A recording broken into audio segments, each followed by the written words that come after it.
Après avoir découvert les roches de Saint-Dié et de Gérardmer, nous allons essayer d'établir des liens entre les roches.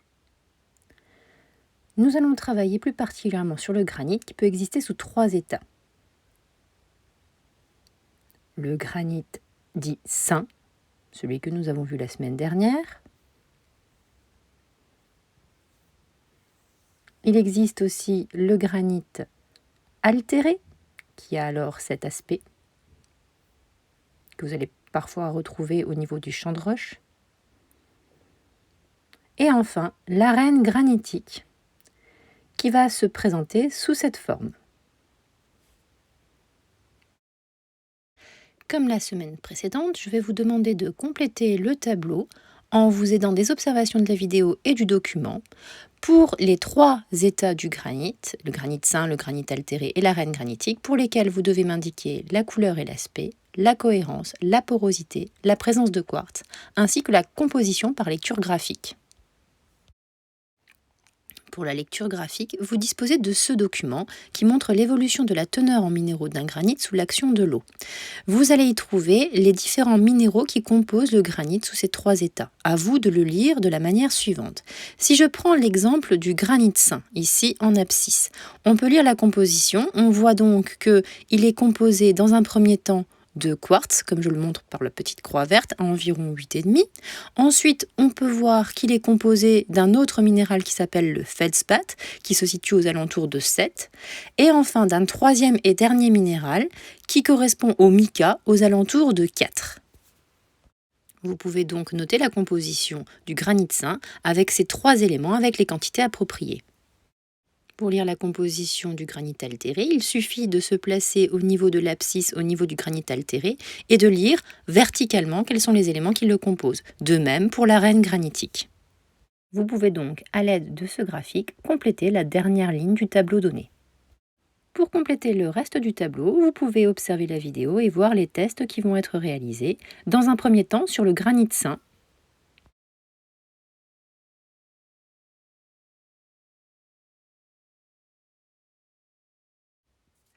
On teste ici la cohérence.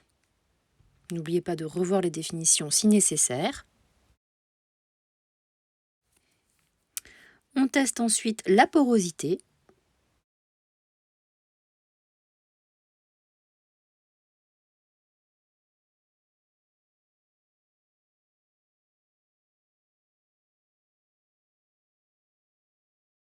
Et enfin, la présence de quartz.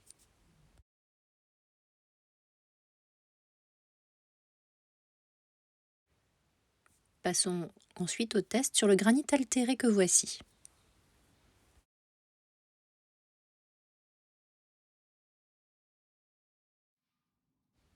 Testons la cohérence de cette roche.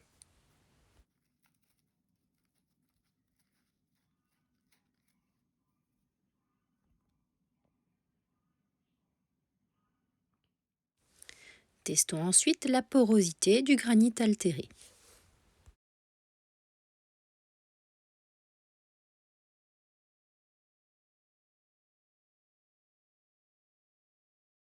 Et enfin, intéressons-nous à la présence ou l'absence de quartz dans cette roche.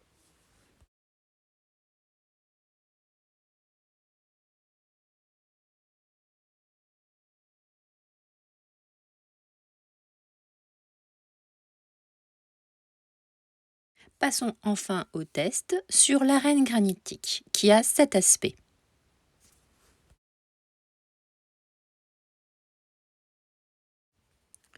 On peut faire le test de la cohérence, puis le test de la porosité,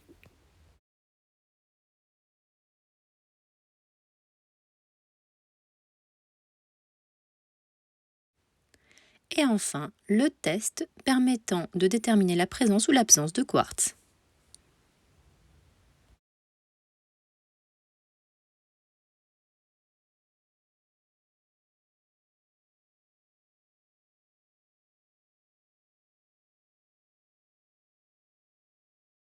N'hésitez pas à revoir cette vidéo pour pouvoir compléter correctement le tableau. Ce tableau sera envoyé sur le NT afin que je le corrige et que je l'évalue. Bon courage, travaillez bien!